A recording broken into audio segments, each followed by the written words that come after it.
পুরুলিয়ার অযোধ্যা পাহাড়ের বাঘমুন্ডি ব্লকের ২১০০ ফুট উঁচুতে থাকা এই জিলিং সেরেং গ্রাম। গ্রামের নাম শুনলেই কেমন যেন গা ছমছম করে। ঠিক তাই,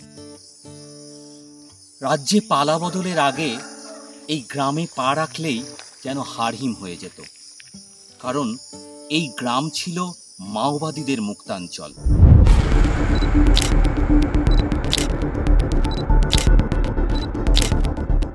এখন এই পাহাড়ি জনপদ রাতারাতি বিখ্যাত হয়ে গিয়েছে আদিবাসী বধূ মালতীর জন্য, মালতী মুর্মুর জন্য।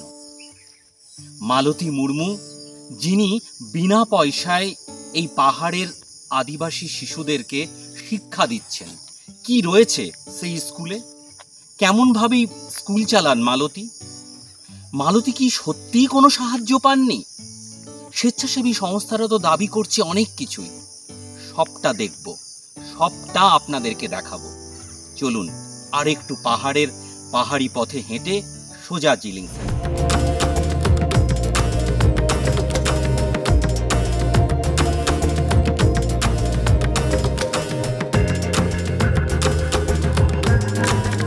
অবশেষে বেশ কয়েকটা চড়াই উতরাই পথ বেয়ে আমরা জিলিং সেরেংয়ে পা রেখেছি। আর এই গ্রামেই, অর্থাৎ জিলিং সেরেংয়ে, যেটা নিচু তলা বলে কথাই প্রচলিত আছে, আসলে এখানে মোট 6টি টোলা, 97টি পরিবার। নিচুতলা এলাকাতেই রয়েছে ওই মালতীদির স্কুল। এবার আমরা দেখে নেব কেমন চলছে স্কুলের পঠন পাঠন। চলুন আমরা যাই এবার স্কুলের কাছে। অযোধ্যা পাহাড়ে শিক্ষার আলো জ্বালাচ্ছেন মালতী মুর্মু।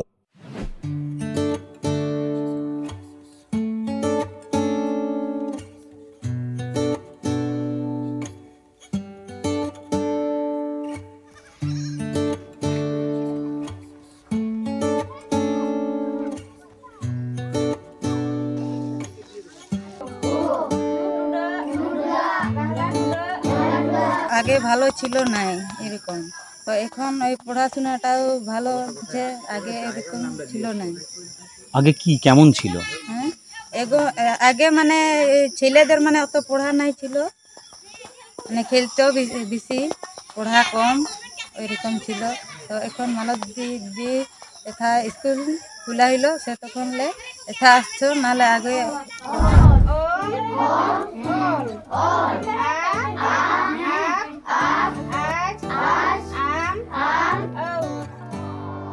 মালতী গ্রামের বধূ, তবে বিয়ের পর পরিপাটির সংসার তাঁকে টানেনি, বরং মাঠে ঘাটে অবহেলায় ঘুরে বেড়ানো জঙ্গলমহলের শৈশবকে স্কুলে ফেরাতে চেয়েছিলেন তিনি।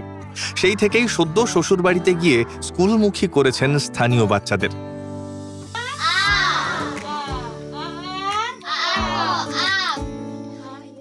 আমরা এই ব্যাপারটা যে শিক্ষা সাপোর্ট দেওয়া যায়, তার জন্য স্কুলটা করা হয়েছে। এটা আমার নিজের বাড়ি থেকে এখানে পার্মানেন্ট করেছি, যাতে গ্রামবাসীরও সবার একটা সুবিধা হয়, তার জন্য। আগে কি স্কুলটা তোমার গ্রামের বাড়িতে চলতো? আমার নিজের বাড়িতে চলতো। সেই ইতিহাসটা আপনি একটু বলুন। আগে অনেক বাচ্চারা পড়াশোনা থেকে ছেড়ে দিত, হ্যাঁ, প্রাইমারি যেত, 4-5-এ আবার ছেড়ে দিত, কিন্তু তারা আগ্রহ জানতো না সেরকম।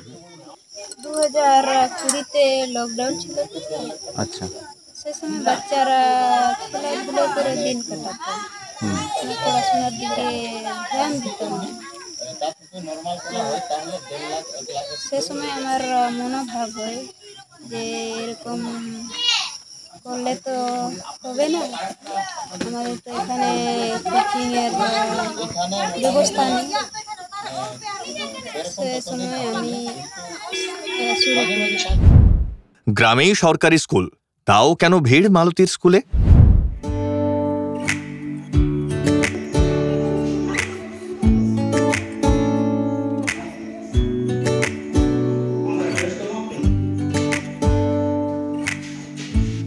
জিলিং সেরেং প্রাথমিক বিদ্যালয়।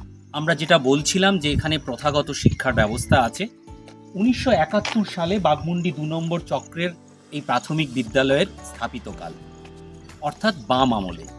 তাহলে এর থেকে পরিষ্কার যে পাহাড় চূড়োর এই গ্রামে শিক্ষা যে সবে এসেছে তা কিন্তু নয়, শিক্ষা এসেছে অনেক আগেই।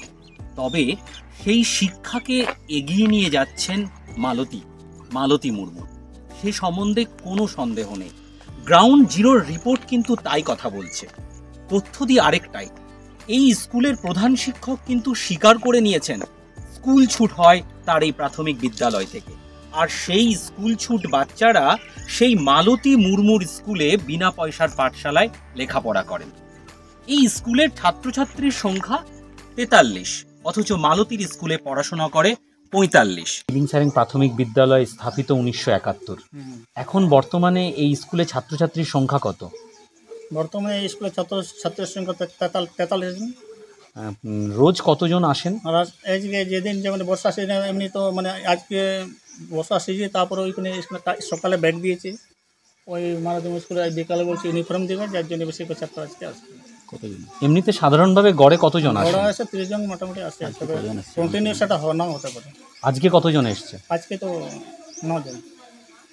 মিড ডে মিলের রান্না দিলেন? হ্যাঁ, মানে চাল টাল দিলেন? চাল ডাল দিলেন। দেখলাম আলুগুলো সব নষ্ট হয়ে গেছে, নষ্ট না। লঙ্কাগুলো তো ছাতা ধরে গেছে। ছাতা ধরে গেছে স্যার। আজকে আমি বাড়ি থেকে এসেছি, আলুগুলো নতুন আলু তো আপনাকে দেখা দিলাম, ব্যাগে দেখা, ওইগুলো তো আমি রান্না করি না, যার জন্য তো ওদের অনেক দিন থেকে পড়ে আছে, ওগুলো সব ফেলে দেওয়ার জন্য। আপনার যদি আপনি নতুন আলু যে ব্যাগে দেখলেন তো, আর ওই আলুগুলো দেবো। আর এই বাচ্চাগুলো কোনো কিছু হলে দায়টা আমার পরে ভর্তি দেবো। সকালে তাই হচ্ছে, তাই সকালে মানে আমাদের গাইডেন্স মানে গার্জিয়ানগুলো তো অসচেতন না, লেখাপড়া জানে না। তারপরে ওইখানে গেলে ওরা বলছে হয়ে গেছে, না গেলেও চলবে। আজ আর ওইরকম করে তো আর আসছে না। আর এরপরে এইদিকে একটা এনজিও হচ্ছে, এইদিকেও একটা এনজিও ভরে গেছে কোনো এই সাইডে এনজিও।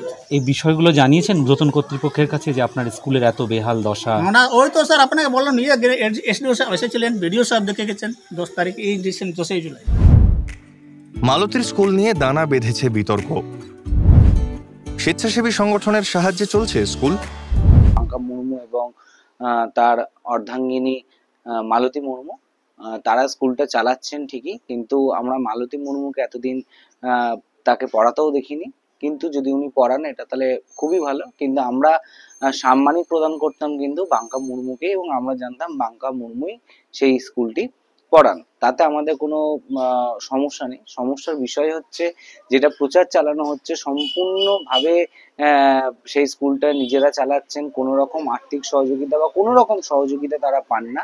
2020 সাল থেকেই কিন্তু যখন স্কুলটি চালু হয় তখন দেখি বিভিন্ন সংস্থা পাশে এসে দাঁড়িয়েছেন। সেইটি সম্পূর্ণভাবে অস্বীকার যারা করতে পারেন, আমার মনে হয় সেটা ঠিক নয়।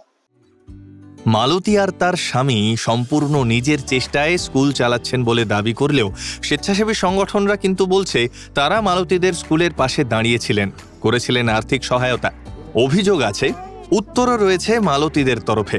তবে সবকিছু ছাপিয়ে প্রধান হয়ে দাঁড়িয়েছে স্কুল টিকিয়ে রাখার আর্জি। দেখুন, আমার সেরকম লোভ লালসা বলে কিছু জিনিস নেই। হ্যাঁ, আমাকে যত যে 1 টাকা হোক, 50 পয়সা হোক, 2 টাকা হোক, আমাকে যদি সাহায্য করে কিংবা আমাদেরকে সাহায্য করে ভালো কথা। হ্যাঁ, কিন্তু সেক্ষেত্রে আমি চাই না যে ব্যক্তিগত সেই ইয়াটা আমার নিজের কাজে লাগুক। সেটা আমি চাই যে স্কুলের কাজে লাগুক, বাচ্চাদের কাজে লাগুক। ভবিষ্যতে যাতে বাচ্চাদের এই যে 4-5টা আমরা ডিসিপ্লিন থেকে পুরো 4 পর্যন্ত, 1 থেকে 4 মানে 4টা হলো, আর ডিসিপ্লিন একটা, মানে তারা সিরিফ বদমাশি করবে। এরকম যদি আলাদা আলাদা একবার রুম বানাতে পারি তাহলে তো আবার ভালো হবে। একাধিক এনজিও তো আপনাদের পাশে দাঁড়িয়েছে। না, সেরকম এনজিও আমাদের পাশে দাঁড়ায় না। ওই এফাটুর ফাউন্ডেশন বলে এনজিও ছিল, সে সময় আমার অসুস্থতা ছিল, ওনারা সাহায্য করেছেন। অযোধ্যা পাহাড়ের গা ঘেঁষা পুরুলিয়ায় শৈশব বলতে একটা সময় ছিল অনুন্নয়নের ছবি। সেই ছবি পাল্টেছে বহুকাল। নিজের উদ্যোগে আরও বদল আনতে চাইছেন মালতীরা। দিন বদলের স্বপ্নে বিতর্কের কাদা লেগেছে, হয়তো বিতর্কের জন্যই ভাইরালও হয়েছেন মালতী। তবে তাঁর লক্ষ্য একটাই, শিক্ষাকে শৈশবের দোরগোড়ায় পৌঁছে দেওয়া। খুললেই শুধু আপনার ছবি ভেসে উঠছে। এবং সেই সঙ্গে বিতর্কও তৈরি হয়েছে, কি বলবেন আপনি?